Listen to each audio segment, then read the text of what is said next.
Hi, welcome to T.I.A by BBDO Belgium. T.I.A stands for Technology, Inspiration and Action. First, I'll give you some raw technology, hence the T. Then I'll talk to you about some cases which have been built or inspired on today's technology, hence the I. Last but not least, the A, the action, but that's totally up to you.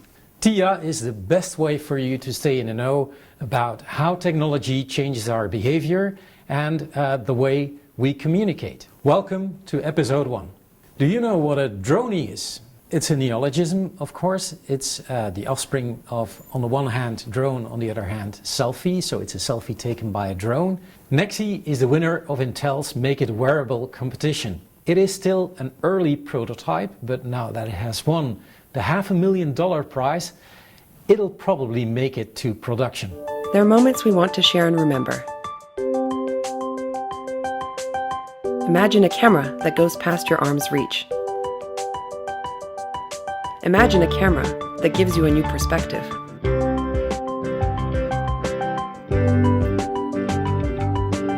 NEILHARBISSON is the first wearable and flyable camera that you carry on your wrist like a watch.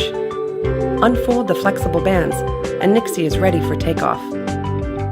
Next up is interfaces. Last year we had the MAIO by Thalmic Labs, a kind of harmless bracelet with which you control different things in the real world. Whatever it is, you connect to it. But today we already have some brain interfaces. There's already a cyborg amongst us. Well, I was born with a rare visual condition called achromatopsia, which is total color blindness. So I've never seen color and I don't know what color looks like. Since the age of 21, instead of seeing color, I can hear color. It's a color sensor that detects the color frequency in front of me and sends this frequency to a chip installed at the back of my head, and I hear the color in front of me through the bone, through bone conduction.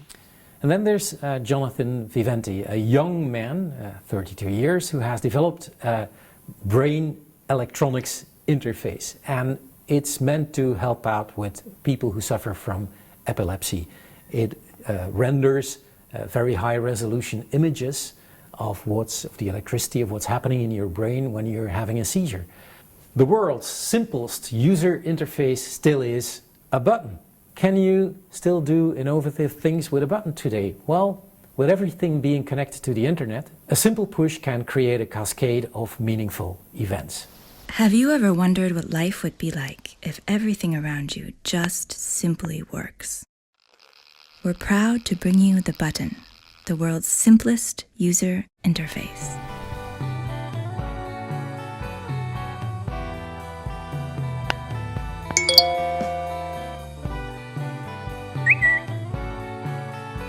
What has Dr. Cynthia Brazil from MIT been up to lately? Well, she's a social robotics pioneer and she's built something that is intelligent, friendly and helpful. This is your house. This is your car. This is your toothbrush. These are your things. But these are the things that matter.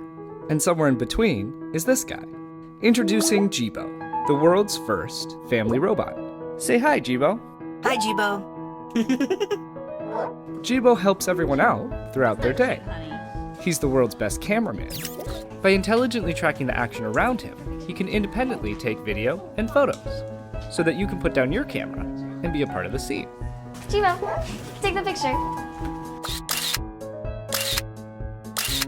He's a hands-free helper. You can talk to him, and he'll talk to you back, so you don't have to skip a beat. Excuse me, Anne? Yes, Jibo. Melissa just sent a reminder that she's picking you up in half an hour to go grocery shopping. Thanks, Jibo.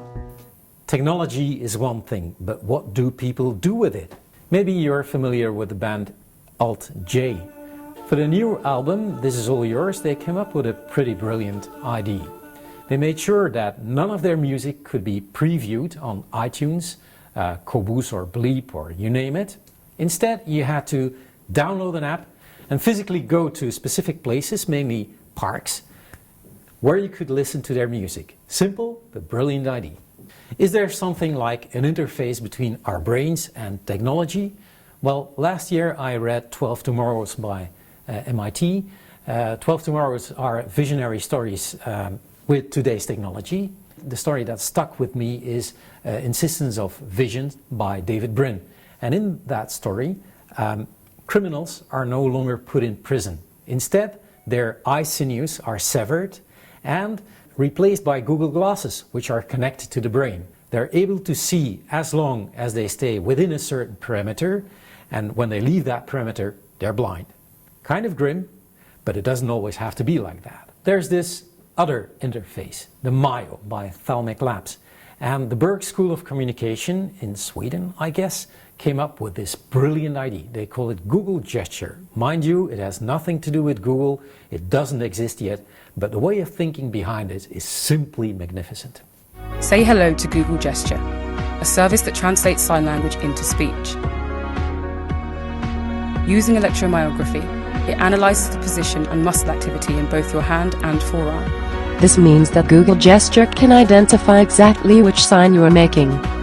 The information is then sent to the Google Gesture application, which translates your gestures into speech in real time.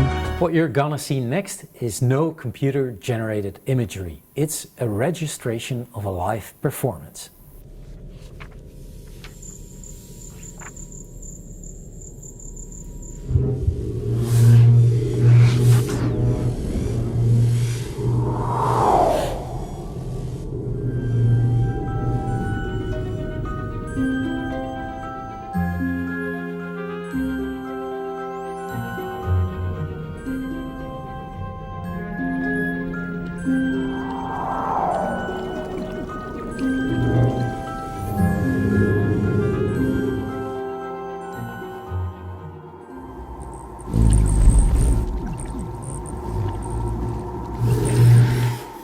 Putting lampshades on drones, it sounds simple, but it's a genius idea. And what is even more impressive is the making of story. Well, that's it, at least for my part. Now it's up to you, the action. Remember, if you come across some interesting technology or you stumble upon a case that has been inspired by today's technology, please put the link below in the comments. And if we use your link in the next episode, this little guy is for you.